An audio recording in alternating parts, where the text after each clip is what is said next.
So, I'm Aryan Bitsawarda and magdemo karon nga adlaw.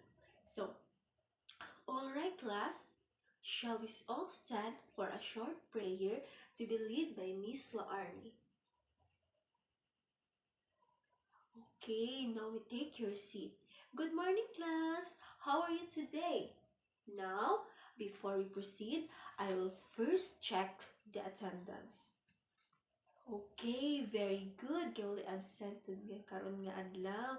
Just a few reminder, when someone is talking, listen. When it's someone to talk, raise your hand. Understand? Okay, very good. This time, we will identify our objectives for today's discussion.